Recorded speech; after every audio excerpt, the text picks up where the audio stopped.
तो क्या कभी ऐसा महसूस हुआ है कि मौजूदा सरकार से तो खुश नहीं है, लेकिन जब ऑप्शंस की तरफ देखते हैं तो विपक्ष भी कुछ खास मजबूत नहीं लगता? अगर हाँ, तो आज का हमारा विश्लेषण इसी राजनीतिक मजबूरी पर है। देखते हैं कि इसका हल क्या हो सकता है। तो इस पूरे विश्लेषण में हम कहां से शुरू करेंगे और कहां पहुंचेंगे?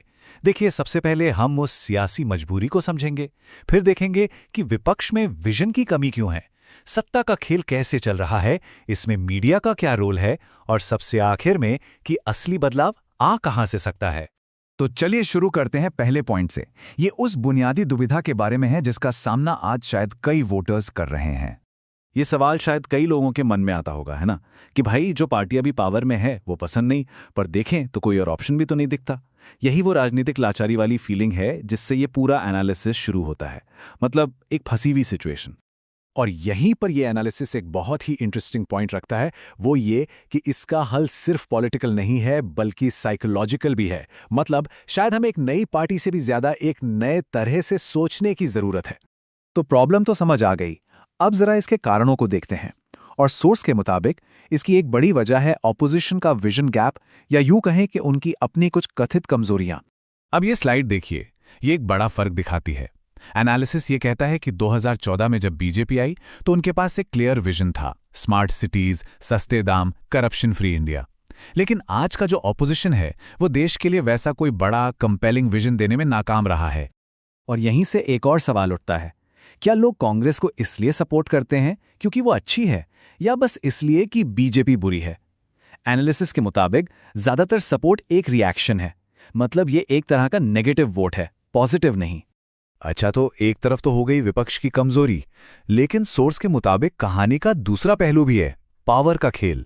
यहां एनालिसिस उन कथित टैक्टिक्स को देखता है जो रूलिंग पार्टी अपना दबदबा बनाए रखने के लिए इस्तेमाल करती है। एनालिसिस ये कहता है कि पॉलिटिकल फील्ड को लेवल प्लेइंग फील्ड रहने ही नहीं दिया जाता। इसके लिए कई तरीके अपनाए जाते हैं, जैसे कि सोनम वांगचुक जैसे मामलों में असहमति को दबाना, या फिर अरविंद केजरीवाल और ममता बनर्जी जैसे ओपोजिशन लीडर्स के खिलाफ एजेंसियों का इस्तेमाल करना। लक्ष्य एक ही है, एक मजबूत विपक्ष को उभरने से रोकना। अब ये जो आंकड़े हैं ये फाइनेंशियल पावर के इम्बैलेंस को साफ साफ दिखाते हैं। सोर्स के मुताबिक जब एक पार्टी के पास दूसरी पार्टी से 10 गुना से भी ज्यादा पैसा हो तो फिर इलेक्शन में बराबरी का मुकाबला कैसे हो सकता है? तो एनालिसिस के हिसाब से इन सारी टैक्टिक्स का असल मकसद सिर्फ चुनाव जीतना नहीं है, बल्कि यह सुनिश्चित करना है कि कोई मजबूत चैलेंजर खड़ा ही ना हो पाए। तो अपोजिशन की कमी हो गई, पावर का गेम हो गया।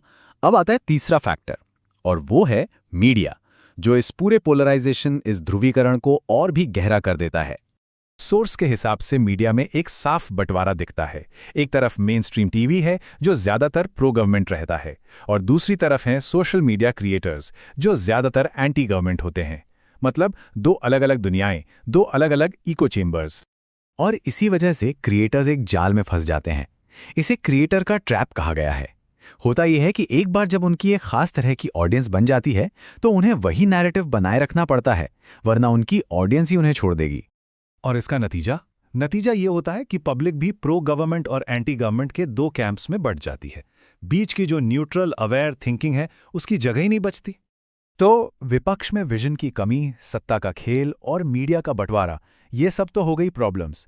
तो फिर सॉल्यूशन क्या है? चलिए अब एनालिसिस के सबसे जरूरी हिस्से पर चलते हैं।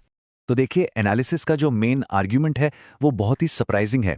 वो ये कि सबसे प्रैक्टिकल सॉल्यूशन एक नई पार्टी नहीं बल्कि पब्लिक की एक नई सोच है। जिम्मेदारी पॉलिटिशियंस पर नहीं बल्कि नागरिकों पर डाली गई है। पर यह होगा कैसे? एक नई सोच आएगी कहां से?